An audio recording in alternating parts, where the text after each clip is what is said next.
I think it's such an interesting question, and it's an interesting look at workplace wellbeing because I think at the end of the day, everyone just wants to feel like they belong Mhm. in the workplace. So I think it can have a real hidden influence on well-being if people feel like, maybe they have come from a different country, they're not really inducted well into the business.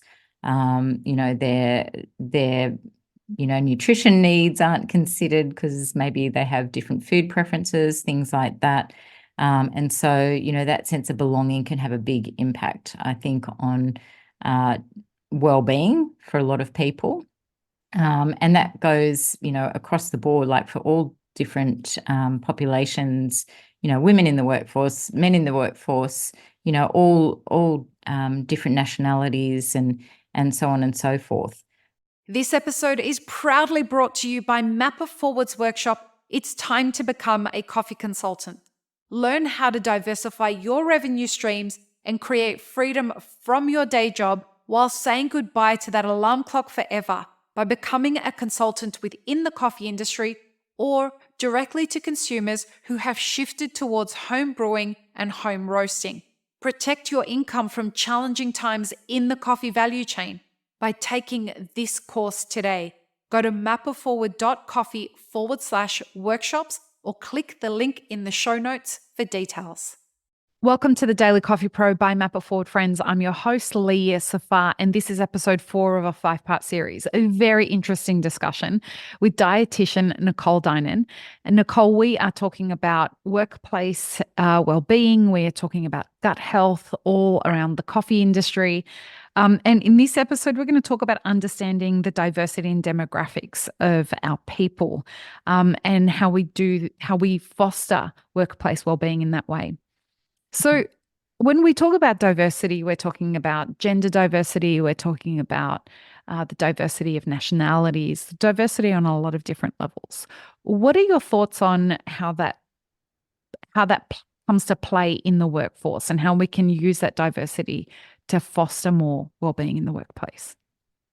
I think it's such an interesting question, and it's an interesting look at workplace wellbeing because I think at the end of the day, everyone just wants to feel like they belong Mhm. in the workplace. So I think it can have a real hidden influence on well-being if people feel like, maybe they have come from a different country, they're not really inducted well into the business.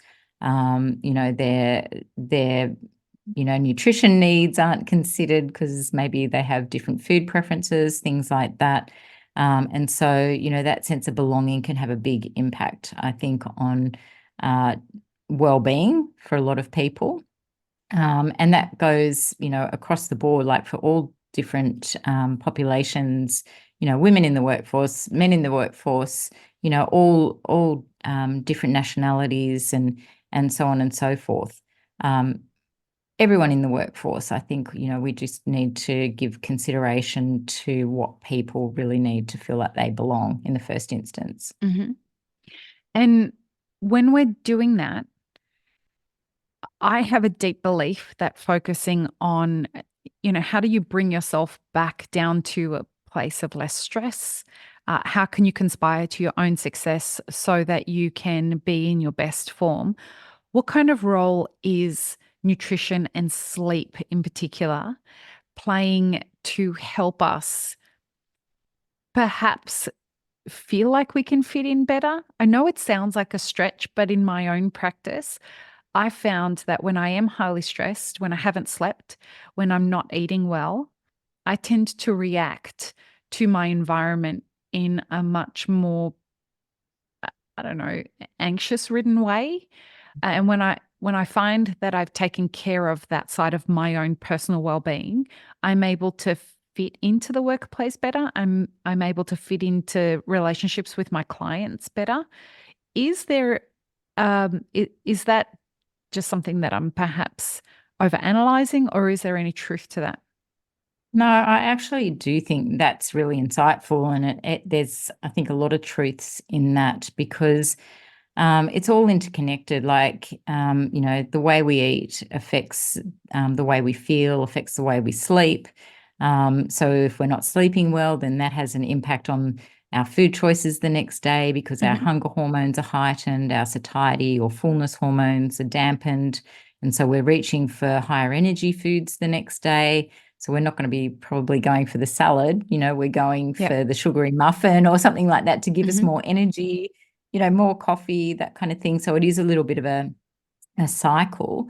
And I think the great thing about nutrition is it's something that people feel they can have a little bit of control over. If the workplace is feeling like it's all new and a little bit out of control, they don't know what's going on, or they've just started and finding their feet, you know, you can still have control over, your food prep or what you choose to eat, that sort of thing, and try to keep that on an even keel, so you're sleeping well and then you are showing up in a better way when you do go to work. And because our industry starts before the world wakes up, our friend Ange told me that shift work was something that you had done a lot of, you have a lot of focus on. And because usually the people who work in our industry aren't the kind of necessarily people who own cars and who start very early. So they're on public transport, which usually takes them longer to get to work. So they're waking up at around 4 o'clock. They have to be at work sometime between 5 and 6 to have, the place ready to go. That tends to really mess with people's sleep habits. And when we start to mess with people's sleep habits, the relationships in the workplace can seem to be skewed against people's success. What are your thoughts on some of that? Yeah, I actually, shift work is a big thing that we do focus on, working with a lot of workplaces and, emergency services, hospitals, that kind of thing. So we're constantly trying to find ways to support those workers to, fuel their bodies better and also get adequate sleep. So we know, the research suggests a minimum of 7 hours a night. And so if you've got to get up at 4, like trying to work backwards to see what's a minimum, of 7 hours going to look like in terms of going to bedtime. But then that's also got to fit in with the family life, Right. Or whatever else is going on. So it can impact you socially, at the other end of the day. And if you've had a coffee late, for example, and you are sensitive to it, then that might impact your ability to get to sleep at that time. I think it's a really important discussion, and it's really, I think, an important focus for people, particularly in your industry, is to really sort of look at their nutrition and also their sleep habits and seeing how they can optimize them, which might not be every day, but, on more occasions than not. I want to introduce the idea of, if we're talking about diversity, I want to talk about different generations. So we've got Gen Z, Gen Y, Gen X, boomers. I think it's very interesting the way that different generations are approaching the workplace and technology and nutrition and all of that kind of stuff. And what I'm finding is that when I speak to clients, I'm a consultant in the industry, and there's a very clear distinction between the way that Gen Z is coming into the workplace and what they're demanding versus what other generations have demanded. As a Gen Xer, we worked very hard, we showed up, right? And Gen Z is coming into the workplace and demanding, like, what's my wellness package going to look like? Yes. And that's very hard for a lot of small business owners because they don't have enough money to pay your wages, let alone for an extra wellness package. But what it does highlight is that this diversity in the workplace is going to potentially create some conflict while also creating some positive change in my experience. How we navigate our way to that change, where small business owners are prioritizing these kinds of demands, particularly as we have such a strain on labor at the moment, where it's Yeah. what are your thoughts around some of that? I'm interested to hear what you think on this. Yeah, I think I actually think that's fascinating as well. And, having a team of diverse generations myself, it is really interesting to see how we navigate that within the business ourselves also. But I think what it comes down to, like, I think we always feel like it has to be expensive, right, to meet the needs of all of these different demands. But sometimes I think it can be like, it can just be like having a pebble in your shoe. Like, it's the smallest thing that can make a big difference sometimes to people's sense of satisfaction and well-being at work. So it might be the fact that, one day, there's coffee available in the coffee machine, and then they turn up the next day and it's run out, kind of in the tea room. Or it might just be that there's, so it can be a little small thing like that can really build up and tip people over the edge, or that the filter on the water cooler needs changing. Like, these little small things that really give people that sense of well-being, or that the fruit runs out by Tuesday and it's not replenished till next Monday. Do you know what I mean? So it can just be little small things that don't necessarily have to cost a lot. And it's just about having conversations and asking questions about what's important to people. I think that can really, help just change that landscape for small business as well. And it sounds like a common theme through all of this discussion is about reducing anxiety, making sure that people are balanced in their approach to maintaining their own personal well-being. If we're talking about that, I guess, and I know that you're not a communications specialist, but what I gotta wonder, what role does communication play on our gut health? Communication with each other. Yeah, because if we're looking at workplace well-being, I feel like there's a lot of passive aggressiveness that exists in the workplace. There's a lot of things that go unsaid that tend to create people to react, people to overeat, people to be reacting in ways that are unhealthy to themselves personally and to the team. And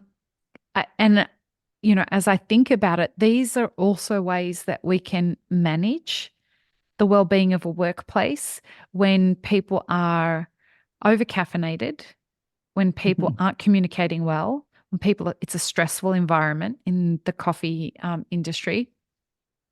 There are next to no boundaries around anything. And the way that we're communicating with each other is heightening the sense of what could potentially become a dysfunctional workplace, which then has a negative feedback loop on our own well-being. And that as a repeated cycle could be a problem. And I wonder what role communication plays in the well-being and in turn on our own health and our gut health, because something that has become very clear during this conversation is that the relationship that our gut health has with us really determines how we express ourselves outside of us and inside of us. Is that right? Yeah. Yeah. And I think, what you're saying, there's probably somebody who's done a study on that. But we certainly know, like, when we look at areas of the world of populations where people live the longest, like the blue zones, you've probably heard of those. Yeah. That what we know that they all have in common is really great relationships, good communication, connection with other people. And so I think, what you're saying has a lot of merit, and it probably does all come back to gut health and, supporting, healthy microbiome makes us feel better, generally speaking, probably have a brighter outlook because it impacts our mental health and our mood. So yeah, I think it's a really it's a responsibility of not just the individual, but I think it's a responsibility of people running these businesses, of organizations to take it on board as well and open those communication pathways and start speaking and asking more questions, even if it is through surveys and things like that initially. To wrap up this episode, I heard something on Instagram, God bless, because it must be true because it was on Instagram. Must be. There was a nutritionist. I follow a lot of nutritionists on social media, and one of them was saying that eating with other people naturally reduces, it reduces your cortisol and helps your food become more easily digestible. Is there any merit to that? Well, I think it would definitely reduce cortisol, as like assuming that it is good conversation and not an argument over dinner. Yeah, and I think we're also very social creatures naturally. So I think being around people, it's the beauty of making sure workplaces have somewhere where people can sit, and meet to have their break time and that kind of thing. Like, it's really important that sort of thing to be able to, foster those relationships and those connections and well-being across the board. So to wrap up this series, you set us up perfectly because we're going to talk about community, coffee as a community builder. And I have so many opinions on this. So I can't wait to have this conversation. So join us in the next episode, folks, where we do talk about the role that coffee plays in building community. And I want to talk about it from an industry level as well as in the general population. Peace, love, and peanut butter. Have an amazing rest of your day. I really hope you enjoyed this episode, friends. Please don't forget to show us some love by subscribing, liking, commenting, and most of all, sharing this podcast with your friends. Check the show notes for links, including our sponsors and our Patreon. And stay tuned for more great conversations on the Daily Coffee Pro by Map It Forward.